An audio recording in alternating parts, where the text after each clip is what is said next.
आप सभी दर्शकों को मेरा नमस्कार। ज्योतिष शास्त्र में कई लोगों का प्रश्न होता है कि हम किस शहर में निवास करें ताकि हमारी तरक्की हो।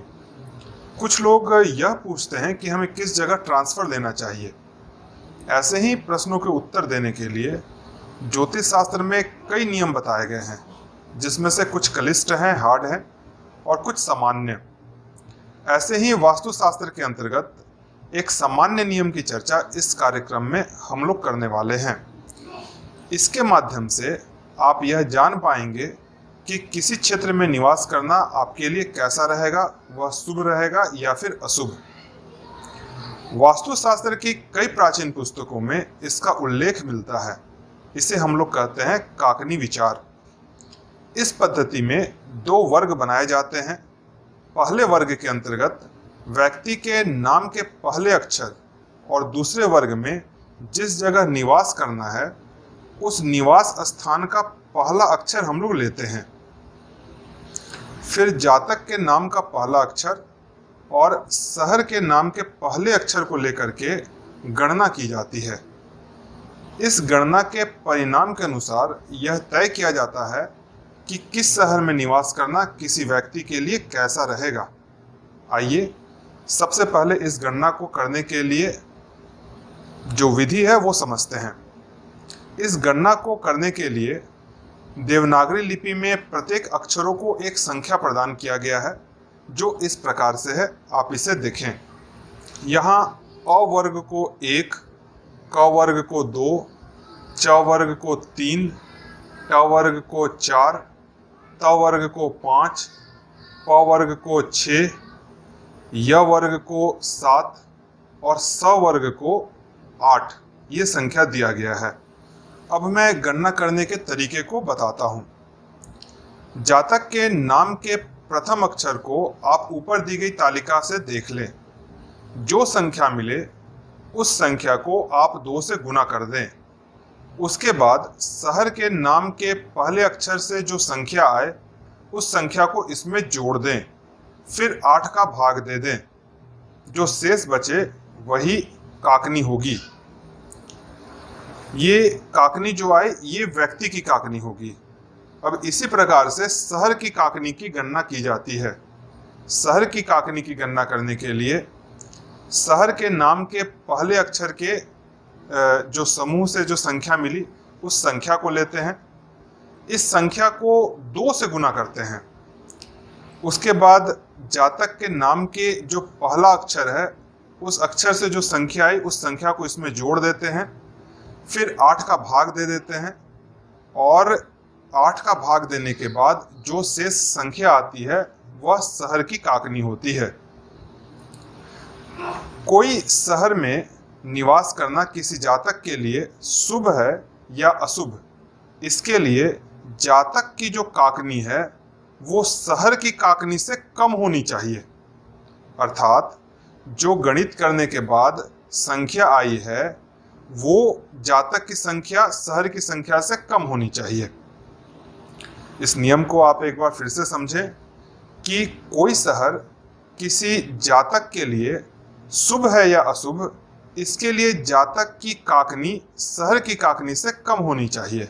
अर्थात जो गणित करने के बाद संख्या आई है वो संख्या जातक की संख्या कम होनी चाहिए और शहर की संख्या ज़्यादा होनी चाहिए। यदि जातक की शेष संख्या शहर की संख्या से कम है तब वह शहर उस व्यक्ति के निवास करने के लिए शुभ है, और अगर जातक की संख्या शहर की संख्या से ज़्यादा है तब वह शहर उस व्यक्ति के निवास करने के लिए ठीक नहीं है। आइए इसे एक उदाहरण के माध्यम से हम लोग समझते हैं। जैसे यदि कोई आयुष नाम का व्यक्ति ट्रांसफ़र लेना चाह रहा है और उसने आपसे प्रश्न किया कि दिल्ली और मुंबई इन 2 शहरों में से कौन सा शहर उसके लिए शुभ रहेगा, तो इन दोनों की हम लोग पहले काकनी गणना कर लेते हैं। आयुष की काकनी, फिर दिल्ली की काकनी, फिर आयुष की काकनी और फिर मुंबई की काकनी। तो आयुष की काकनी गणना करने के लिए आयुष के नाम का हम लोग पहला अक्षर अ लेते हैं, जिसकी संख्या हमें 1 मिली। इसे हमने 2 से गुना किया तो संख्या हो गई 2। फिर दिल्ली के पहला अक्षर द का संख्या हमने देखा तो मिला हमें 5। तो इस 5 संख्या को हमने 2 में जोड़ दिया, कुल संख्या हो गई 7। 7 चूंकि 8 से भाग नहीं लगेगा, अतः हमारी शेष संख्या 7 ही रह गई। अब दिल्ली का आयुष के संदर्भ में हम गणित का कैलकुलेशन देखते हैं। चूंकि दिल्ली का पहला अक्षर द है, अतः द का संख्या हमें 5 मिला। 5 को हमने 2 से गुना किया तो यह 10 हुआ। अब इस 10 में व्यक्ति के नाम का पहला अक्षर का संख्या हम मिला देंगे। तो व्यक्ति है आयुष, उसके नाम का पहला अक्षर अ है, उसका संख्या 1 मिला। तो 10 में से हम 1 मिलाएंगे तो कुल संख्या 11 हो गई। 11 में 8 का भाग किया तो शेष बचा 3, अर्थात यहाँ शहर की काकनी हो गई 3 और आयुष की काकनी हो गई 7। जातक की काकनी हो गई 7 और शहर की काकनी 3। चूंकि व्यक्ति की काकनी जो है, व्यक्ति का जो नंबर है वो शहर के नंबर से ज्यादा है, अतः आयुष के लिए दिल्ली में निवास करना शुभ नहीं रहेगा। अब देखते हैं आयुष के लिए मुंबई शुभ है या नहीं। पहले आयुष की काकनी मुंबई के संदर्भ में देखते हैं। तो आयुष के वर्ग की संख्या 1 हो गई, इसे हमने 2 से गुना किया तो कुल संख्या 2 हो गया। इस 2 में मुंबई के पहला अक्षर म की जो संख्या है 6, उसे हमने जोड़ दिया तो कुल संख्या हो गई 8। 8 में हमने 8 का भाग कर दिया तो शेष बचा 0। अब मुंबई की काकनी आयुष के संदर्भ में देखते हैं। तो मुंबई के पहला अक्षर म की संख्या 6 को हमने 2 से गुना किया, कुल संख्या हो गई 12। इस 12 में व्यक्ति के नाम का पहला अक्षर हमने 1 जोड़ दिया तो संख्या हो गई 13। इस 13 में हमने 8 का भाग किया तो शेष बचा 5, अर्थात यहाँ जातक की काकनी 0 आती है और शहर की काकनी 5 आती है। अर्थात कि जो आयुष का काकनी है वो 0 आता है और मुंबई का काकनी 5 आता है। नियम के अनुसार जातक का जो नंबर है वो शहर के नंबर से कम होना चाहिए, जैसा कि शुरू में मैंने आप लोगों को बताया। और यहाँ पर नियम के अनुसार जातक का नंबर शहर के नंबर से कम है, अतः मुंबई में निवास करना आयुष के लिए शुभ रहेगा। इसी प्रकार से आप इस पद्धति के अंतर्गत किसी भी नाम के माध्यम से कौन सा निवास स्थान शुभ रहेगा उसकी आप गणना कर सकते हैं।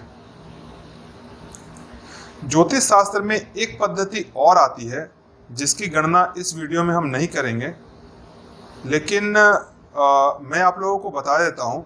ज्योतिष शास्त्र में एक पद्धति और आती है जिसकी गणना इस वीडियो में नहीं बताई गई है, लेकिन किसी और वीडियो में उसकी गणना बताई जाएगी। उसके अनुसार आप यह गणना कर सकते हैं कि यदि किसी शहर में किसी व्यक्ति को निवास करना है और उपरोक्त पद्धति से वह शुभ न भी हो, तो भी उस शहर में निवास करने के कौन से क्षेत्र में आप निवास कर सकते हैं। इस विषय को यहीं पर समाप्त करते हैं। आपका दिन शुभ हो, शुभमस्तु।